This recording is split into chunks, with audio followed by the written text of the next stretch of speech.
Kyagulanyi yagenze okutandika olugendo lw'okuwenja akalulu mu bitundu by'e Bunyoro okuli disitulikiti y'e Kibale ne Kagadi nga Ssaabaminisita Robert Nabbanja aluka olukuŋŋaana lwe yakubyeyo n'afalaasira abaayo beekuumire mu nju. Kyagulanyi akakase nti e Bunyoro teri buwagizi. Ali ono Bobi Wine akuyita mwanyenda tukole tuti buli muntu agende amobilizinga ekyalo kye abantu kusigala bali mu maka gaabwe.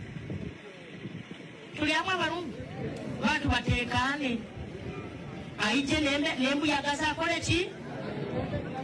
Kyagulanyi nga tannasimbula yasinzidde ku kitebe kya NUP e Kavule n'asekerera Ssaabaminisita nga bw'amuyita emirundi egiwera. Mwalabye Nabbanja ng'alagira abantu b'e Bunyoro nti bwe tujjayo kuba kampeyini basigale mu nnyumba tebavaayo. Nabbanja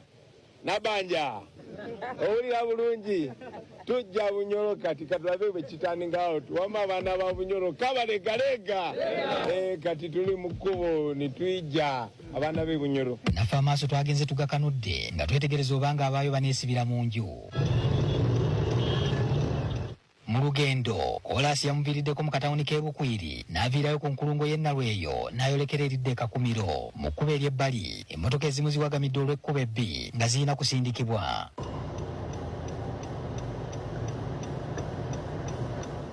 Olugendo lubaddemu n'akakuba akaggweredde ku b'ebidduka ebitabikka.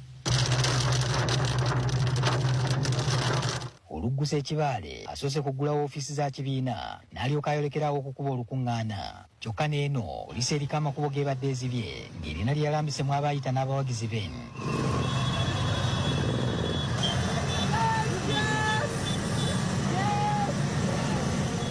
Olukuŋŋaana olusoose alukubye ku kisaawe kya St. Teresa Bujuni Primary School. Ab'e Bunyoro bamutegeezezza nga bwe bakyabanja ssente ze bagamba abavuzi b'amatwale ze baabalirira. Yena kutandikira wano mu Kibale Parliament giwalimu enaniti Parliament ekarabye etteeka ya gavumenti kusasula absentee landlords era kibakozere balekere kuno abekuba kuno ukani wa disanti baja kutugoba amataka basasulayo batoyite abandi tebasasa. Bw'asitusa okwogera asoose kubalamusa mu lulimi lw'Akabaleega. Muliyo nsema na banyawe munyikirize mbaramuseko omubara lya Kabalega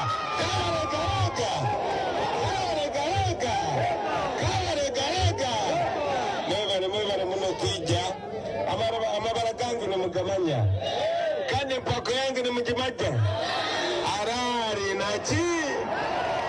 Atendereza obuvumu bw'abawagizi abamwaniriza wakati mu kufalaasirwa obutalinnya gy'akyadde. Nabbanja yabagambe mbu musigale waka mbu temujjanga Bobi Wine ze.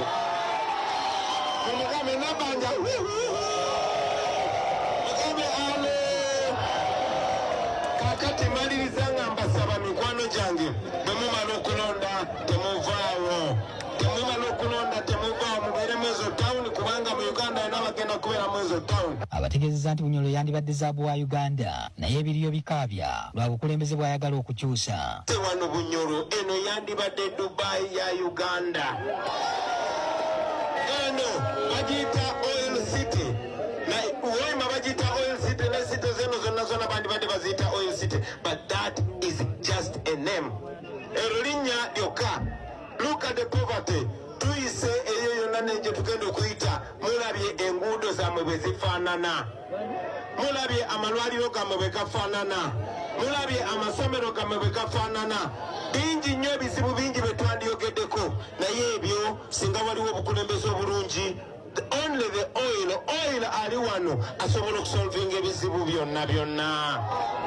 Ebigambo by'okwagala okwekomya eby'obugagga ebyandibadde biganyulira abantu awamu nabyo ab'e Bunyoro abagambye babyekenneenye bye bayambe okusalawo. Museveni all the time abeera gamba my oil abeera gamba ki muwulire tagamba our oil tagamba the oil of the people of Uganda tagamba the oil of the people of Bunyoro agamba my oil.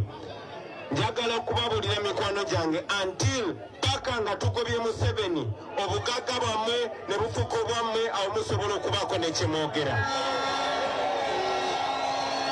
Kati kambabuulire ne kino nebe bandibadde nga bawa only 10%, ezo zandibadde percentage ntono nnyo for the people of here. Nene 10% tebagibawa, bagamba 1%, ate nayo tebagibawa, ate tebagenda kugibawa. Yesigamye nnyo ne ku nsonga y'okutaasa abanyagibwako ettaka. Because bwe balaba obugagga nga buli mu ttaka nga babasengula ku mataka gammwe.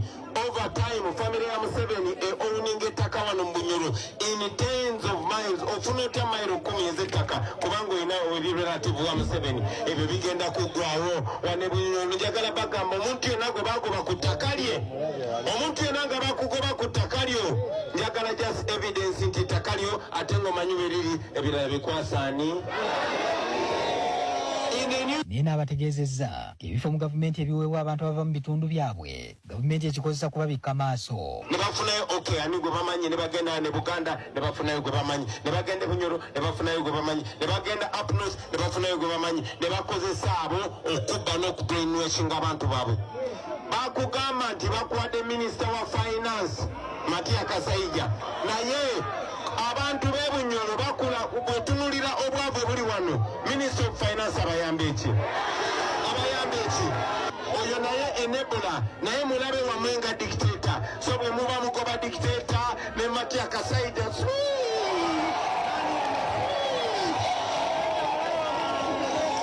Bwavudde ekibale n'ayolekera disitulikiti y'e Kagadi gyatuuse nga zaakawera ssaawa 11 n'akuba olukuŋŋaana lwo olwokubiri.